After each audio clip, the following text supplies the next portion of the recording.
जनाब ने पहले पोस्टर रिलीज किया और उसके बाद में टीजर रिलीज किया और 30 तारीख को अब गाना आने वाला है। जबकि जनाब का कहना ये था कि मैं ऐसा इसलिए कर रहा हूँ क्योंकि पापा हॉस्पिटलाइज हैं और सेकेंडली मुहर्रम है और मुहर्रम के बाद में मैं अपना गाना रिलीज करूंगा। जितना हम जनाब को जानते हैं ये सब बात इन्होंने झूठ कही है। जनाब का तो एक तरीका है और वो तरीका ये है कि हाइप बनाना और उसके बाद में चीज़ों को लेकर आना। अगर पापा हॉस्पिटलाइज नहीं होते और मुहर्रम नहीं होता तब भी ये ऐसे ही करते हैं, पहले एक चीज़ लेकर आते फिर दूसरी चीज़ लेकर आते फिर तीसरी चीज़ लेकर आते। इस तरीके से वो हाइप बनाते हैं कि भाई मेरा गाना आने वाला है, देखो देखो देखो। और पब्लिसिटी जो है एक लॉन्ग टाइम तक चलती है और अगर फर्स्ट टाइम में गाना रिलीज कर दिया जाए फिर उसके बाद में आइदर वो हिट होता है या फिर फ्लॉप होता है, इसके बीच में कुछ नहीं होता।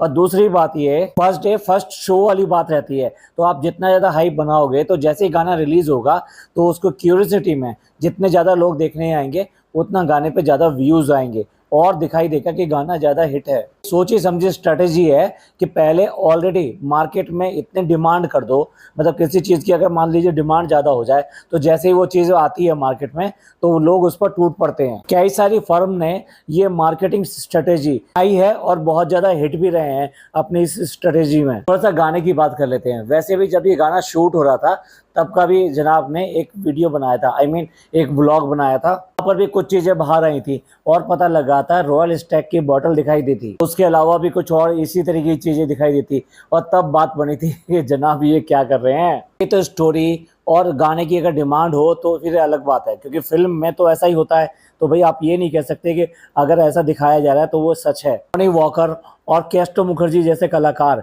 कभी भी कर ऐसी एक्टिंग नहीं करते थे और बिना पिए वो पीने की इतनी शानदार एक्टिंग करते थे, शायद और फिल्म इंडस्ट्री में कोई इतना आज तक कर भी नहीं पाया है। किशोर कुमार ने शराबी फिल्म का गाना इंतहा हो गई, वो इस तरह की सिचुएशन में था कि पीने के बाद में ये गाना गाया जाता है। आवाज को वही रंग देने के लिए किशोर कुमार ने ये गाना लेट कर गाया था, यानी आप समझ लीजिए चरपाई पर लेट कर गाया था। कहना ये था कि मैं पीता नहीं हूँ और मैं इस तरह से गाना जो है मैं गाऊंगा तो वो बात नहीं आ पाएगी जो एक शराबी के गाना गाने में आती है। चलिए ये तो स्टोरियां हो गई, तो इससे बाहर निकलते हैं। तो जनाब अगर ऐसा कर रहे थे तो चलो उनको माफ कर देते हैं। हालांकि दिखलाजा के बाद में जो पार्टी हुई थी उस पार्टी में जनाब एक गिलास के साथ पकड़े गए थे और जिसका कलर ओके तो उसके ऊपर एक टिश्यू पेपर लगाया हुआ था और जनाब कुछ उसी तरीके से बहक बहक कर वहां पर थोड़ा सा डांस करने की कोशिश कर रहे थे। जो चीजें कंफर्म नहीं होती उसके बारे में बात करना ठीक नहीं है, तो ये गलत होता है। चलिए ठीक है, सबसे पहले गाने पे ही आ जाते हैं। जो गाने का टीजर आया है, गाने का टीजर लगता नहीं कि ये गाने का टीजर है,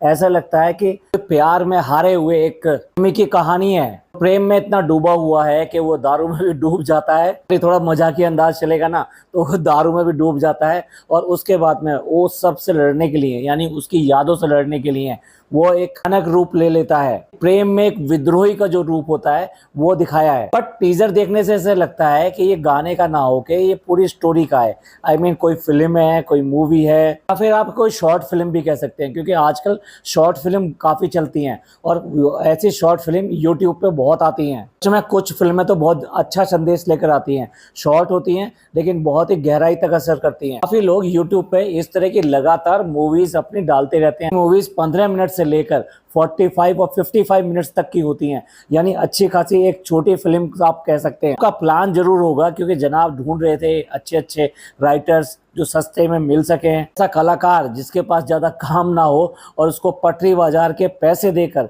स्टोरी खरीद सकें। बुरा नहीं है नए नए लोगों को, टैलेंटेड लोगों को लेकर काम शुरू करना, बट उसके लिए आपके अंदर भी तो वो टैलेंट होना चाहिए। आपको एक सीरियल मिल रहा था उसमें थोड़ा सा टैलेंट ज्यादा दिखा दिया, मतलब आपको एक्टिंग करने के लिए एक सीरियल मिल रहा था लेकिन आप उसके असिस्टेंट डायरेक्टर और कास्टिंग प्रोड्यूसर बनने की कोशिश कर रहे थे। भाई अपनी एक्टिंग ही कर लेते, पहले कम से कम वो काम तो मिल जाता। हो सकता है काम अच्छा होता, सीरियल की स्टोरी अच्छी होती तो सीरियल चल जाता तो आपको भी फायदा होता। नहीं, जनाब तो हर चीज में टांग अड़ाएंगे, स्टोरी में भी टांग अड़ाएंगे, डायरेक्शन में भी टांग अड़ाएंगे, कौन सा कलाकार लिया जाएगा, सह कलाकार कौन होगा, इन सब का चुनाव भी जनाब करेंगे। इतने मल्टी टैलेंटेड आदमी को कौन करके काम देगा। चलिए दे रहा है दुरुस्त है, कम से कम अपनी प्रोडक्शन शुरू किया, उसमें कुछ टैलेंटेड या ये सॉरी कहना चाहिए कि कुछ अच्छा काम करेंगे तो कम से कम आगे चलेगा भी। मैडम तो इतना हाथ पे हाथ रख के एकदम साइड में बैठ गई हैं, उन्हें लगता है जैसे काम चाहिए ही नहीं। उनका टिफिन बनाने का सपना पूरा नहीं हुआ है जनाब को कोई काम नहीं मिला तो टिफिन दिया नहीं जाता, तो इसलिए वो टिफिन बनाने का सपना पूरा नहीं हुआ। जब तक वो सपना पूरा नहीं हो जाएगा मैडम को कहाँ तसल्ली मिलेगी। गाने पे बात करते हैं। जनाब का टीजर शुरू होता है। टीजर पूरा का पूरा 29 सेकंड का है। तो जनाब जो घूंसे पे घूंसे बजा रहे हैं, इस सीन को तो देख के लगता है कि जैसे कोई वेब सीरीज आने वाली हो या कोई फिल्म आने वाली हो। देखने से लगता है कि एक खुद से भरा हुआ आदमी जो किसी चीज से नाराज है, मे बी माने से, सिस्टम से, धोखे से, किसी भी तरीके से नाराजगी निकालने के लिए वो घूंसे पे घूंसे बजा रहा है, या ये कहिए कि अपने को तकलीफ देने की कोशिश कर रहा है। अगले ही पल वो कुछ शराब की बोतलों को और गिलासों को बिल्कुल नीचे फेंक देता है। इससे पता लगता है कि ऑलरेडी वो किसी नशे में या किसी कारण से बहुत ज्यादा डूबा हुआ है, और अब उसके अंदर जो विरोध का स्वर आया है वो उससे किसी भी चीज को माफ करना नहीं चाहता और सब चीजों को तोड़ फोड़ कर देना चाहता है। इवॉल्विंग नेचर दिखाई देती है यहाँ पर। हाँ तो जनाब जो अब तक तो सफल रहे कि एक स्टोरी दिखाने में, या ये कहिए कि एक बांधने में, कि इसको देखने के बाद में आदमी को लगता है कि चलो थोड़ा सा आगे देखो, तो क्यूरियोसिटी यहाँ पे बनती है। उसके बाद में जनाब के प्रोडक्शन का नाम आता है, जनाब का नाम आता है, तो इनके साथ में एक्ट्रेस है उसका नाम आता है। जनाब यहाँ पर शेर कहने की अंदाज में बोलते हैं कि मोहब्बत की तौहीन है कि अगर भूल जाऊं तुझे। बैकग्राउंड में दिखाई देता है कि जनाब जो एक विंडो पे बैठे हुए हैं, वहाँ पे गिलास भी रखे हुए हैं, चकना भी रखा हुआ है वहाँ पर, मतलब पूरे प्रोग्राम के साथ वहाँ बैठे हुए हैं। यही नहीं, पूरा प्रोग्राम बना हुआ है, साथ में सिगरेट भी है और सिगरेट से निकलने वाला धुआं भी है। आई मीन मुंह से निकलने वाला लच्छेदार बहुत ज्यादा धुआं भी है। इसको देखकर तो कोई ये नहीं कह सकता कि जनाब सिगरेट नहीं पी रहे हैं। जनाब वाकई में सिगरेट पी रहे हैं। हालांकि ये हो सकता है गाने की और स्टोरी की डिमांड हो इस तरह से दिखाना, लेकिन वहाँ पर जनाब सिगरेट पी रहे हैं और ये कोई नई बात भी नहीं है। जनाब तो इससे पहले भी एक नहीं दो बार जो सिगरेट पीते हुए पकड़े गए हैं। बार जो मैडम की प्रेगनेंसी के टाइम पे पकड़े गए थे, जब ये बेबी मून के लिए समथिंग गए थे और वहाँ पर सिगरेट का पैकेट नजर आ गया था, और मैडम ने हंस हंस के इस बात को थोड़ा सा डाइल्यूट करने की कोशिश की, साथ साथ एक्सेप्ट किया था कि हाँ तुम पीते हो और पीते हो। उसके बाद में दूसरी बार पकड़े गए थे जब ये भोपाल गए थे और वहां पर ये सिगरेट फूक रहे थे अपनी, और उसी टाइम पे मैडम जो बच्चों को दिखाने के लिए बालकनी में आ गई थी और जनाब ने बिल्कुल सक पका के सिगरेट जो पीछे कर ली थी, आई मीन हाथों को पीछे कर लिया था, और मुंह बिल्कुल फक पड़ गया था जैसे कि उनकी चोरी पकड़ी गई हो। मैडम भी, आप भी ना, मतलब क्या है यार, खुद तो मतलब बारी पकड़ी गई थी लेकिन जनाब को दो बार पकड़वा दिया। याद दिला दूं कि मैडम कहाँ पकड़ी गई थी। मैडम पकड़ी गई थी बिग बॉस में। कोई स्मोकिंग जोन में जाता है तो वहां कोई मजे करने तो जाता नहीं है, स्मोकिंग करने ही तो जाएगा ना। बाद में भी जनाब की जो बैठक लगती है ना डेली बेसिस पे दोस्तों के पास में, जो अड्डा है कि अड्डे पे जा रहा हूँ मैं, अड्डे पे जा रहा हूँ, तो वो सुट्टे का अड्डा नहीं है तो और क्या है। हम तो फनी भी नहीं है, 2 बार लाइटर पकड़ा जा चुका है उसके पास से। लाइटर रखना कोई गलत बात नहीं है, लेकिन आप सोच सकते हैं कि लाइटर क्यों करके रखा गया। आपकी सिगरेट वाली बात तो ये हो गई। दूसरी बात में चखने के साथ में गिलास के साथ में, गिलास भी पूरा भरा हुआ है, साथ में बोतल आधी है, बट यहाँ पर जो गिलास में वाइन है उसका कलर और जो बोतल में जो वाइन है उसका कलर दोनों ही डिफरेंट है। तो यहाँ आप पक्का ये कह सकते हैं कि ये वाइन नहीं है, ये वाइन का कलर यूज किए गए हैं। May be T colour use करना या कॉफी कलर यूज करना डाइल्यूट करके। जनाब के इसी शेर गुनगुनाने में ही फिर हीरोइन नजर आती है, और हीरोइन नजर आती है रोमांटिक अंदाज में।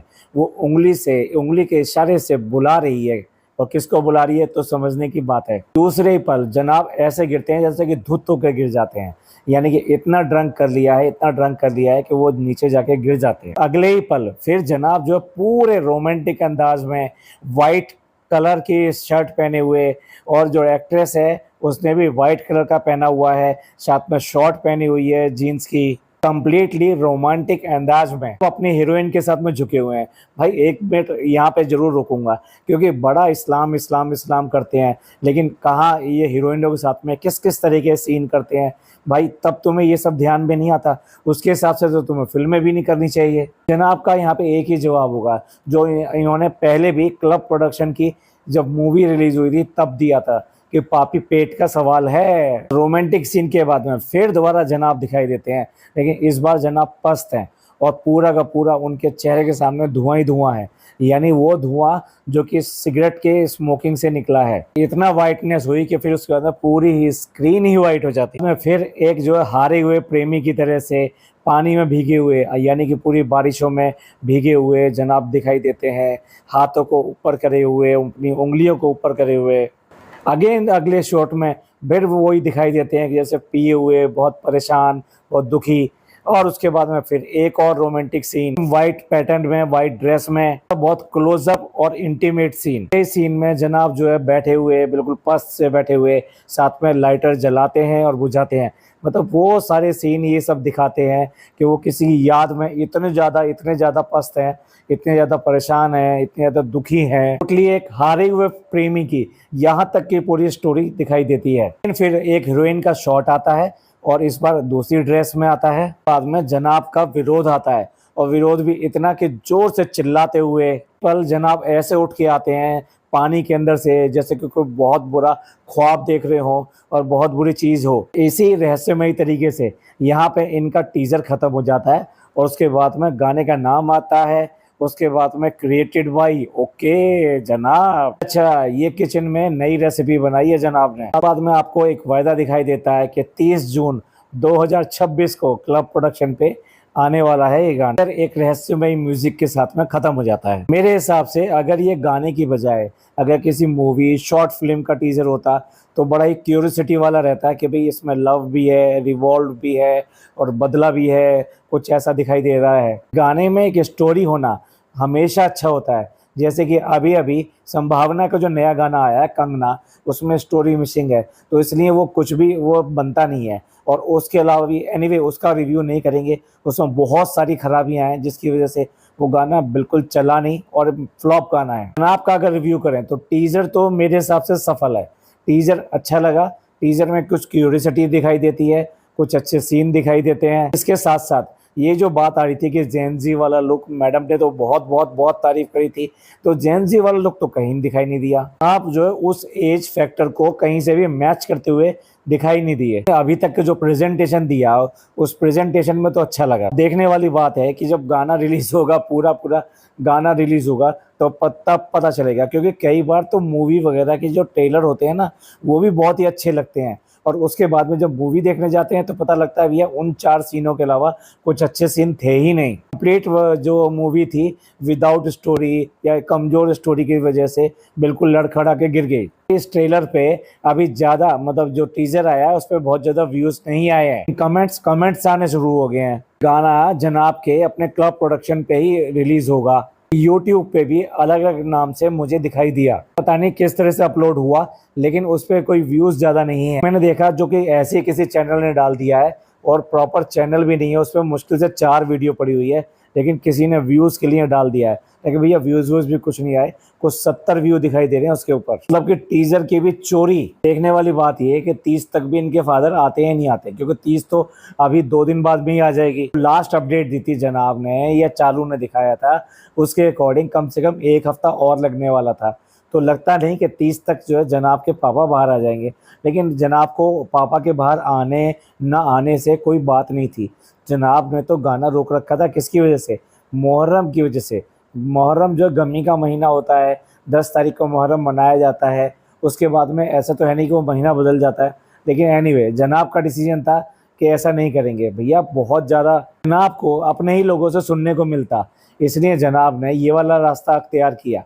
मतलब पापा हॉस्पिटल में है उससे कोई फ़र्क नहीं पड़ता, पर पड़ोसी लोग हैं वो नाराज़ नहीं होने चाहिए, क्योंकि जनाब को तो व्यूज़ सारे के सारे वो इधर उधर से ही आते हैं। जनाब के टीजर का रिव्यू, अब टीजर ही है, रिव्यू भी छोटा सा ही है। मैंने ऐसा रिव्यू दे दिया है कि जिसने अगर टीजर नहीं भी देखा है तो उसे एक एक पॉइंट पता लग जाएगा कि टीजर में जनाब ने दिखाया है तो दिखाया क्या। आपका क्या कहना है इस टीजर के बारे में और आने वाले गाने के बारे में? प्लीज़ कमेंट करके ज़रूर बताइएगा। आपको ये पॉडकास्ट अच्छा लगा हो तो प्लीज़ लाइक कीजिए, सब्सक्राइब कीजिए और शेयर कीजिए। थैंक यू, धन्यवाद, शुक्रिया।